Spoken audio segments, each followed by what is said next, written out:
pessoal, boa noite. Como de costume, a gente sempre tem uns problemas técnicos no começo. A gente acaba resolvendo, ou pelo menos fazendo alguma coisa que funcione para a gente começar a palestra.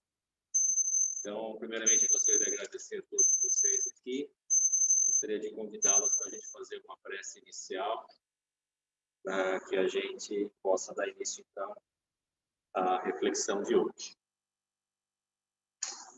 Então, pediria a todos que, se quiserem, fechem os olhos para a gente poder mentalizar, se acalmar, se preparar, então, para mais uma noite de estudos da doutrina espírita. Agradecendo a Deus, em primeiro lugar, ao nosso Mestre Jesus, que vai ser assunto da palestra de hoje, e todos os espíritos que nos auxiliam, que trabalham com a gente nessa casa, pedindo a espiritualidade ao nosso Pai, ao nosso Mestre, muita paz e muita luz para todos que estão presentes, também para aqueles que não estão, que estão em casa, que não puderam vir, os nossos familiares e amigos. Que assim seja, graças a Deus. Bom, o tema da palestra de hoje, nós vamos fazer uma proposta aqui, que é a seguinte. Nós vamos pegar alguns ensinamentos que Jesus deixou para a gente no Evangelho e nós vamos reavaliar as palavras de Jesus dentro do contexto espírita atual. Kardec fez isso há alguns anos atrás, porém, o tempo passou, muito se aprendeu, muito se desenvolveu, a mentalidade humana mudou um pouco. Então, nós vamos fazer uma revisão, não para questionar o que Kardec falou, mas talvez para a gente trazer para o contexto mais atual, palavras mais atuais, ou até entendimentos mais atuais. Lembrando que Kardec, no contexto histórico, ele estava numa sociedade europeia muito arraigada nos costumes da Igreja Católica, então muito do conteúdo veio, de certa forma, com referência, né, às crenças e dogmas católicos, até pela origem, né, dos médiuns que trouxeram os ensinamentos. Então, como a gente sabe, pelo estudo da doutrina espírita, que as mensagens elas sempre passam por um filtro do médium, né? Então, a gente vai reavaliar e ver se a gente consegue interpretar alguma coisa de uma maneira um pouco diferente no contexto atual. Então, hoje eu trouxe duas frases ou dois ensinamentos de Jesus e a gente vai avaliar, né, o que ele quis dizer do seguinte princípio. A história fala, né, que não se tem provas de que Jesus existiu. Não existe assim nada histórico além dos escritos, né, da passagem de Jesus. Isso também é controverso, porque alguns historiadores falam que existem escritos que, de certa forma, comprovam a passagem de Jesus de uma civilização que não teve acesso às informações de Jesus, mas mencionou a passagem dele por perto, né? Então, eles falam que talvez aquilo comprove que Jesus realmente existiu, porque uma civilização que não foi influenciada pelos seus ensinamentos percebeu a passagem dele pela movimentação que teve na época e relatou isso ali em alguns documentos históricos. Porém, nós, que somos cristãos, de uma maneira geral, nós decidimos que nós acreditamos que Jesus passou pela Terra, por tudo que foi falado dentro de um contexto que na época não se tinha uma moral tão elevada e um conteúdo de uma riqueza moral tão grande que nós achamos que é muito difícil que isso tenha sido criado por alguém. E se foi criado por alguém que não chama Jesus, de certa forma foi Jesus, né? Foi uma pessoa que teve essa iluminação, como a gente denomina que tenha sido vinda de Jesus. Então, a gente vai avaliar exatamente isso. Teve uma passagem que Jesus estava com os seus apóstolos, e ele disse o seguinte: dentro do contexto da conversa que ele estava tendo, né? Ele falou: buscai em primeiro lugar o reino de Deus e sua justiça, e as demais coisas vos serão acrescentadas. Ele falou isso quando ele estava explicando aquela história do rico que queria guardar toda a produção no celeiro e folgar. E aí, nesse momento, que Deus teria falado: louco, sua alma será levada essa noite. O que você fará com todas essas riquezas? Né? Ou seja, dizendo que não adianta prover, porque a nossa vida verdadeira não é aqui. Então, se a gente acumula riquezas aqui, as traças corroem e a ferrugem também acaba destruindo essas riquezas da terra. E dizendo que era para a gente acumular riquezas no céu, né? E são, na verdade, os nossos feitos e as nossos aprendizados, as nossas caridades, tudo que a gente faz aqui pelo próximo, de certa forma, são nosso tesouro que nós vamos levar. E ele continua dizendo assim: aonde estiver o vosso tesouro, ali também estará o vosso coração. Então, o que ele quis dizer primeiramente com buscai, em primeiro lugar, o reino de Deus e a sua justiça? Jesus nos alerta nesta parte para a importância de uma vida com o propósito do Espírito da vida eterna. Então, dentro do nosso contexto atual, nós entendemos que o que Jesus quis dizer é que o Espírito, quando habita o planeta Terra ou algum outro físico encarnado, ele deveria não perder de vista o seu real propósito, porque isso aqui é uma passagem da onde não se leva nada. E a única coisa que a gente leva é aquilo que a gente aprendeu e aquilo que a gente fez de produtivo, né? Então, o que Jesus teria querido dizer naquele momento, segundo o contexto espírita, é que a gente não deveria perder de vista esse propósito maior do Espírito, né? E então, se esse é o nosso verdadeiro mundo, né, que é o mundo espiritual, e se estamos aqui de passagem apenas para o aprendizado, não deveríamos nos iludir com os encantos e prazeres do caminho, a fim de não atrasarmos nossa jornada. Então, muitas vezes, né, a gente percebe que nós, seres humanos, nós nos perdemos, né, com os prazeres e os encantos que nós encontramos aqui no planeta. E fazemos disso, na verdade, o nosso maior propósito.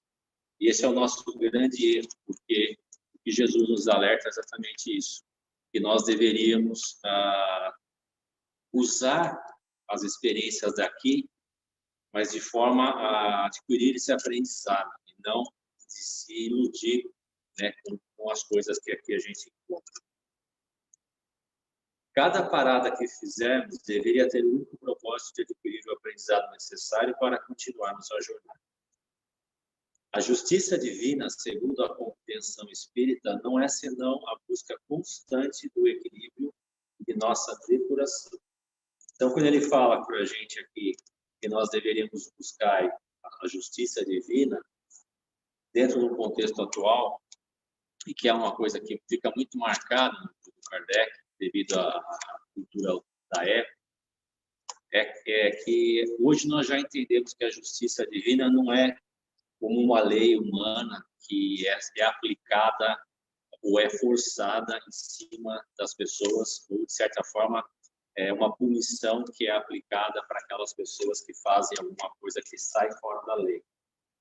A gente já tem esse entendimento hoje de que a justiça divina ela é muito mais uma forma de se relacionarmos, né, aos seres vivos e aos espíritos, uma forma de interagir com o meio, de forma que, se nós não fizermos de acordo com o que aquele meio permite, de certa forma, nós estamos gerando desequilíbrio. Então, se nós fizermos o mal para alguém, aquilo não é natural, aquilo não é, de certa forma, como foi planejado o universo. Então, aquele mal que a gente faz para alguém, seja ele qual for, ele, de certa forma, ele gera um desequilíbrio. E esse desequilíbrio, ele vai buscar o reequilíbrio naturalmente. É como se nós tivéssemos mexendo na superfície da água. A gente vai causar umas ondas ali, a água vai se agitar, mas ela naturalmente vai buscar o equilíbrio. As ondas vão ir e voltar da borda do recipiente, e ela naturalmente vai buscar o equilíbrio de novo. Isso é uma coisa natural, e da mesma forma acontece com o plano físico. Cada vez que a gente agita essas leis naturais, automaticamente as forças se desequilibram e buscam um novo reequilíbrio, e aí que vem o sofrimento. Então, não é que Deus nos pune, é que o sistema é assim, e a gente precisa compreender isso, né? Que a gente não deve desequilibrar o sistema e esperar que isso não vai ter uma consequência. Daí vem toda a filosofia da lei do karma e tudo mais, que é justamente essa explicação, a lei da ação e reação, que é uma coisa natural. Ok. As leis naturais, provida de uma inteligência inatingível para a nossa limitada compreensão, não visa a punição dos culpados, mas sim oferece oportunidade de reparo e aprendizado. As demais coisas vos serão acrescentadas, que é a segunda parte da frase. Então, o que são as demais coisas que serão acrescentadas a partir do momento que eu vivo de acordo com as leis divinas e busco a justiça divina? Jesus nos alerta que, para aquele que compreende as leis divinas e as vive em profundidade, atinge a plenitude de suas necessidades e avança em sua evolução, obtendo mais rapidamente o maior bem que pode almejar o espírito, que é a paz. Então, o que Jesus alerta é o seguinte: nós nos preocupamos muitas vezes com coisas que são muito menos importantes para o seu verdadeiro eu, que é o espírito, e que visa muitas vezes satisfazer o seu ego encarnado. Isso não é o que é melhor para o seu espírito. O seu espírito não deveria se preocupar com estas outras coisas. Ele deveria se preocupar em buscar a sua evolução e a sua paz. Isso só é possível quando a gente compreende as leis divinas. E aí tem muito a ver com as leis divinas, tem muito a ver com o amor, que é um assunto que a gente vai trazer também mais para frente, o que significa o amor dentro das leis divinas. Então, quando o espírito compreende e vive em plenitude esse amor e essa lei divina, que é uma lei natural, ele atinge aquilo que é o mais necessário para o espírito, que é a evolução e a paz. Então, isso que Jesus teria, dentro de um contexto mais atual, querido dizer com as demais coisas que serão acrescentadas. Bom, vamos passar para uma outra frase agora. São duas frases hoje apenas, tá? Vamos passar para uma outra frase agora, que ele disse quando ele estava conversando com um dos estudiosos do Sinédrio. Né? Para quem já leu alguma coisa sobre a época de Jesus, existiam aqueles estudiosos, aquelas pessoas que iam no templo para ficar estudando as escrituras e debatendo e fazendo todo conjecturas a respeito do que as escrituras queriam dizer, né? E as escrituras, como a gente sabe, são os textos deixados aí pelos profetas que vieram, né, antes daquele povo lá, né? Sendo Moisés o principal deles.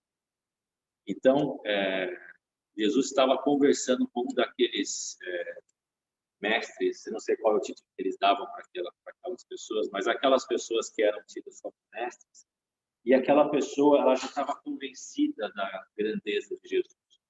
Ela chegou e falou: Jesus, eu já estou convencido que você realmente é filho de Deus, porque ninguém conseguiria fazer o que tu fazes se Deus não estivesse com ele, se Deus não fosse com ele, como eles falavam, as traduções mais literais da Bíblia. Então, e Jesus fala: em verdade te digo, aquele que não nascer de novo não pode ver o reino de Deus. E aí aquele mestre lá, o Sinédrio, falou assim: como pode um velho nascer do ventre da sua mãe? Como seria isso possível? E aí Jesus retorna e diz: na verdade te digo, aquele que não nascer da água e do Espírito não pode entrar no reino de Deus. Isso deu margem para a criação de muitos dogmas. Da água e do Espírito criou-se o batismo, porque João Batista batizava com a água e Jesus batiza com o Espírito. Então se criou muitos dogmas da Igreja Católica da época, que foi criada, né, na época, a partir dos ensinamentos que Jesus deixou. Mas dentro de um contexto espírita, onde nós buscamos, de certa forma, interpretar a vida de uma forma espiritual, e não desse plano, né? E a gente acredita em reencarnação, e a gente acredita que o espírito desceu simples e ignorante, e aí ele foi evoluindo gradativamente. Então, a gente acredita que Jesus quis dizer outra coisa. Então, vamos só entender um pouco mais quando a gente segue lendo, né, ou segue ouvindo o que Jesus falou. Jesus disse assim: o que é nascido da carne é carne, e o que é nascido do Espírito é Espírito. Ainda assim, aquele mestre lá do Sinédrio, ele não entendeu o que Jesus quis dizer. Como assim, nascido da carne e nascido do Espírito? Como assim, né? O que significa isso? E Jesus, de certa forma, disse o seguinte: não te espantes com o que eu digo, que é necessário nascer de novo. Porque ele disse assim: se eu falo coisas da terra e vocês já não entendem, quanto mais coisas celestiais. Né? Ou seja, talvez vocês não estão preparados ainda para receber essa informação que é nascer do Espírito. Mas ele dá uma dica. Ele dá uma dica e fala o seguinte: o vento assopra onde quer.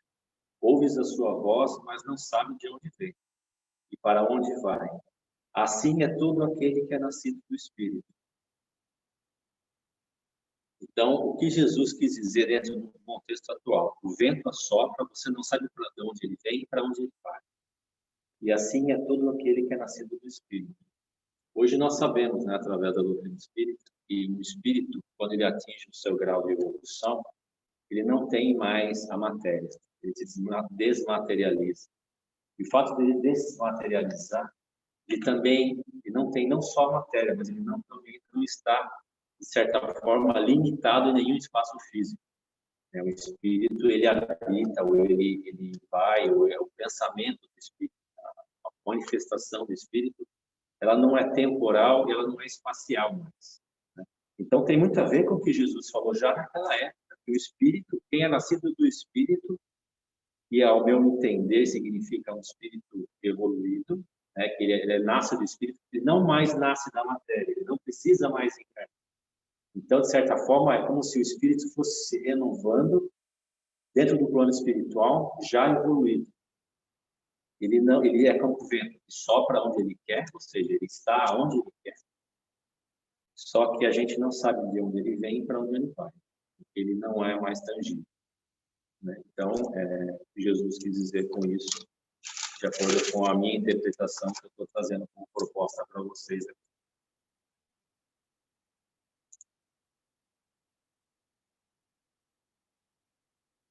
E aí, ainda assim, eles continuaram conversando, né?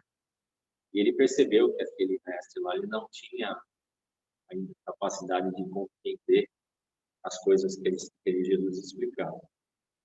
E aí ele falou que era necessário que eles aceitassem aquela verdade, porque era uma verdade que tinha vindo desse mundo espiritual. Ele disse até assim: as pessoas, né, falam daquilo que vem, daquilo que vivenciam. Eu estou falando isso porque foi isso que eu vivenciei.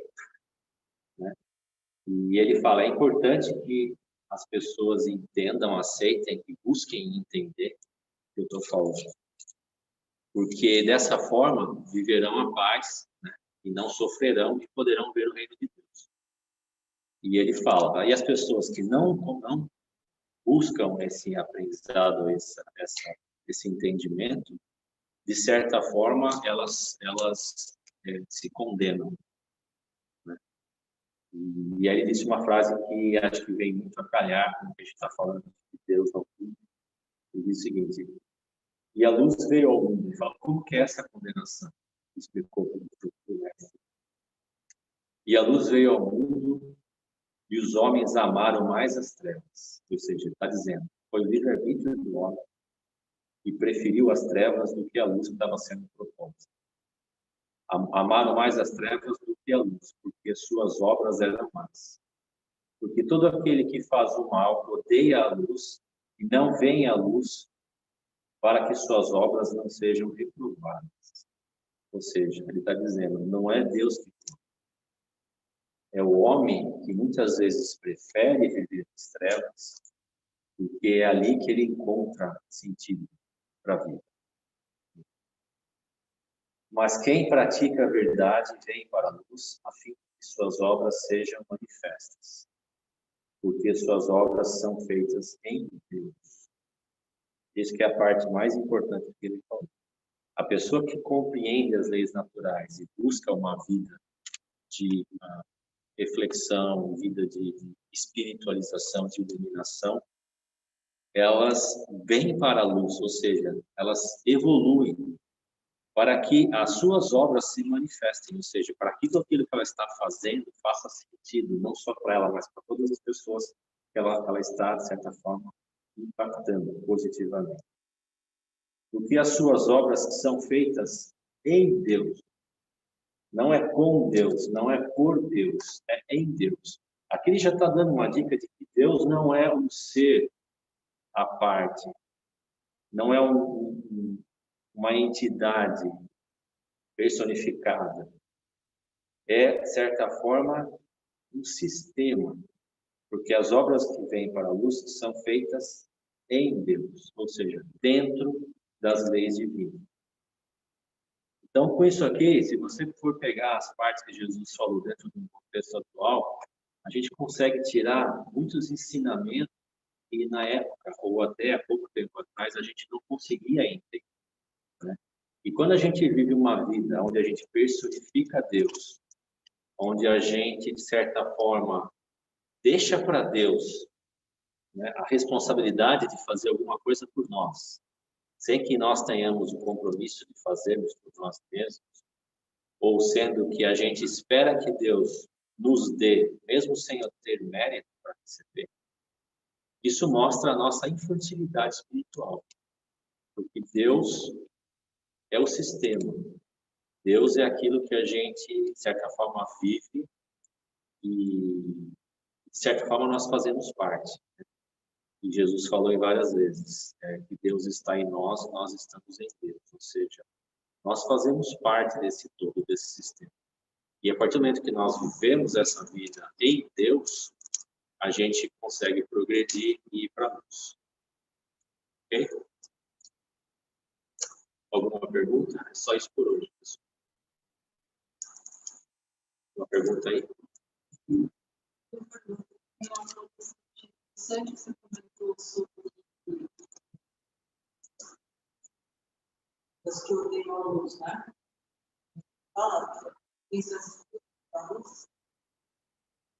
Não, ele fala que os homens preferiram as trevas. As trevas. Então, assim, as pessoas que preferem as trevas, ele fala que odeiam a luz para que as obras não sejam reprovadas. Isso. Eu achei isso muito interessante, porque no fim das contas, se você parar para pensar, o ser humano ele é assim. Às vezes você, por exemplo, comete um erro, né? Se você está num lugar onde todo mundo comete aquele mesmo erro, aquele erro passa a ser normal, comum, logo você não é julgado como um erro que você cometeu, mesmo sabendo que aquilo não é. Então, ó, lembra antigamente a parte da pirataria, um monte de coisa que às vezes você mesmo fazia, que você sabia que não é você faz porque te dá prazer ou te traz algum benefício. Mas mesmo você sabe que contrariando a lei. Né? Então, assim, no fim, exatamente isso, você acaba fugindo daquilo que você sabe, no fundo você sabe que é correto fazer, ou das pessoas que fazem aquilo, porque você, né, não quer ser julgado. Assim. Eu achei isso muito interessante, porque isso vale tanto para um nada como isso, pequenas coisinhas às vezes que a gente né, acaba fazendo, cometendo, né, ou para grandes coisas. Então, uma coisa que eu aprendi muito, que acabou acontecendo que eu observo muito vindo para cá, é isso. Você, por exemplo, todos os seus vizinhos, né, cortaram a grama, é só a sua não está cortando. Você se sente mal, né? Você se sente até julgado por aquilo. Então, eu fico pensando que no Brasil, todo mundo às vezes joga lixo no chão. Então, você jogar mais um, e não, acaba não sendo tão, digamos, visto, né, aquilo. Então, no fundo, o que eu quero resumir é que, assim, quando o mundo começar a ter mais pessoas focadas no bem, vai ser como se fosse uma onda de progressão, porque vai ter a maioria pensando positivamente, pensando em coisas boas, pensando em fazer coisas certas. E aí vai ser mais fácil, não julgar, mas vai ser mais fácil com que aqueles que estão no meio do caminho ali vão para a luz.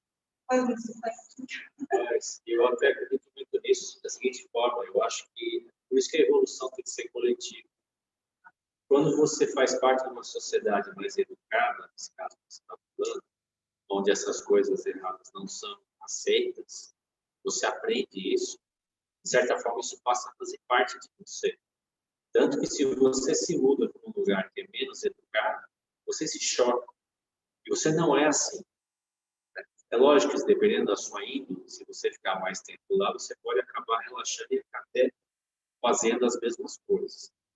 Mas, no momento que a gente vai evoluindo em conjunto, uma pessoa vai puxando a outra. E aquilo que era, de certa forma, aceito, como, por exemplo, você pega a época medieval.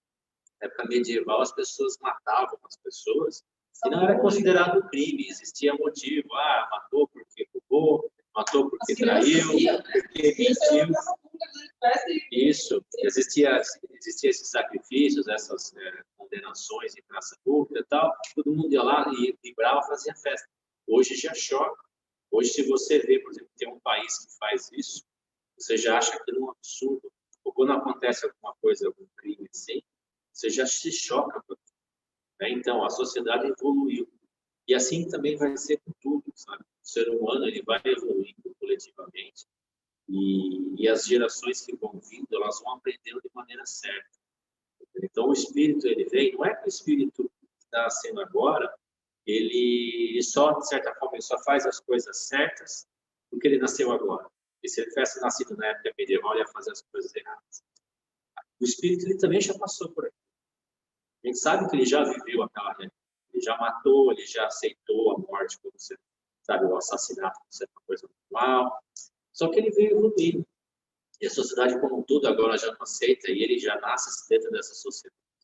Então, a gente vê muito o espírito, o ser humano, de maneira individual. E esquece que nós não somos só individuais, nós somos parte de um coletivo. Então, a moralização ela vai acontecer de maneira coletiva.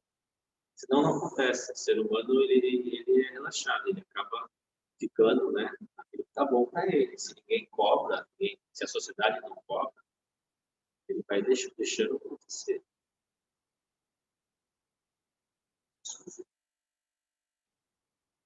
Tem alguma coisa? Mais alguma coisa?